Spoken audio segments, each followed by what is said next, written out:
So, what if I told you that getting rich has almost nothing to do with how smart you are? That's the huge, kind of mind blowing idea we're diving into today from Morgan Housel's book, The Psychology of Money. We're going to explore how our own minds, not our fancy spreadsheets, are what really steer our financial future.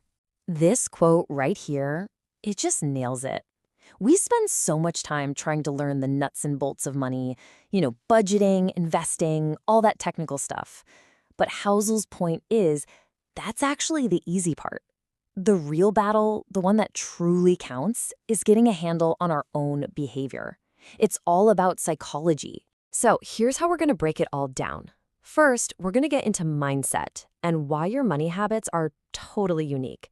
Then, we'll talk strategy and the incredible power of playing the long game. And finally, we'll get to the real prize, the ultimate goal of all this, figuring out what money is really for. All right, let's kick things off with a pretty fundamental truth. Your financial logic is yours and yours alone. We're about to see why your money decisions, even the ones that might look a little out there to others, actually make perfect sense when you look at them through the lens of your own life. This is such a game-changing idea. We're so quick to judge how other people handle their money, but the truth is nobody's crazy. Every single decision they make, every single choice, is filtered through a whole lifetime of unique experiences. What their parents taught them, the economy they grew up in, you name it. Just look at this example. You might have a young investor who thinks it's completely irrational to avoid the stock market and its potential returns, but for someone else, maybe someone whose family got absolutely wiped out by a market crash, that emotional scar makes them value security over everything else. See, neither one of them is wrong. Their idea of common sense was just built in two completely different worlds. And that leads to a really humbling question, doesn't it? If our personal experiences shape our decisions so much, then how much of our success is really our own doing? Housel says we totally underestimate two massive invisible forces, luck and its twin sister, risk. Think about Bill Gates. The man is an absolute genius, no question. But as Housel points out, he was also just unbelievably lucky. He happened to go to one of the only high schools in the world that had a computer back in 1968.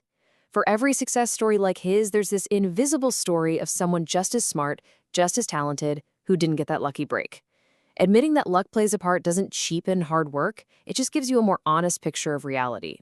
And this is really the big lesson from this whole section.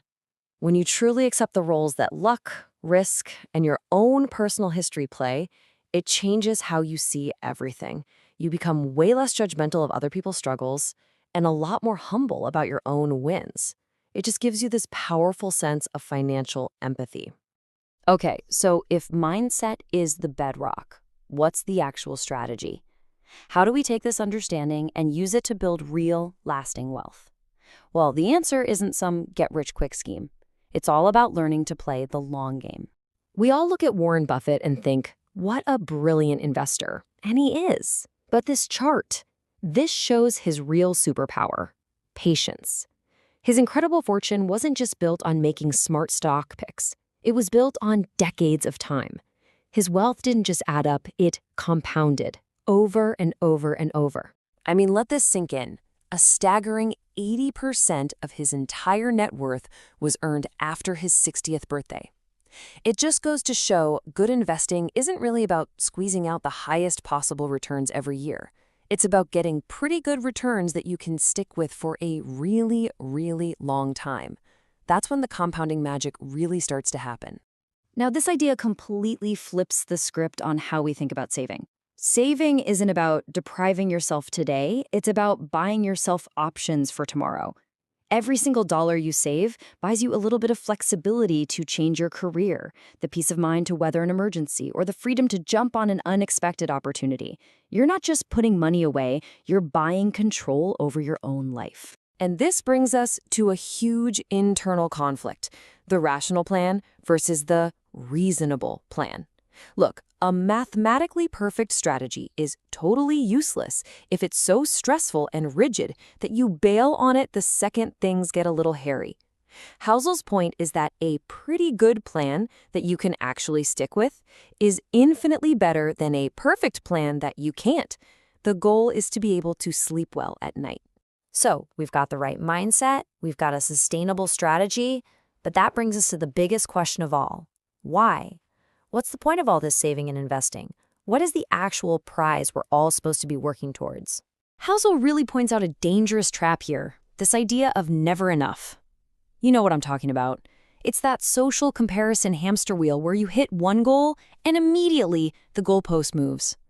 This constant chase for more is just a recipe for feeling like you're never quite getting there, no matter how much you actually have. So if a bigger house or a faster car isn't the real prize, then what is? What is the single greatest, most valuable thing that money can actually buy you? This is it. This is the answer. The highest form of wealth isn't a number in a bank account, it's autonomy. It's the simple, profound ability to control your own time and live life on your own terms. So what does that freedom actually look like? Well, it's waking up in the morning and having the power to say, I can do whatever I want with my day today. It's having options. It's using your money not just to buy more stuff, but to buy your own independence, one piece at a time. It is quite simply control over your time and your life. And this final thought just wraps everything up perfectly. The real goal was never about getting rich quick. It's about staying in the game long enough to let your wealth do its job for you. It's about building a financial life that gives you durability, peace of mind, and the freedom to actually enjoy this one life you've got. Because in the end, it's all a psychology game. And if you can master your own mind, you've already won.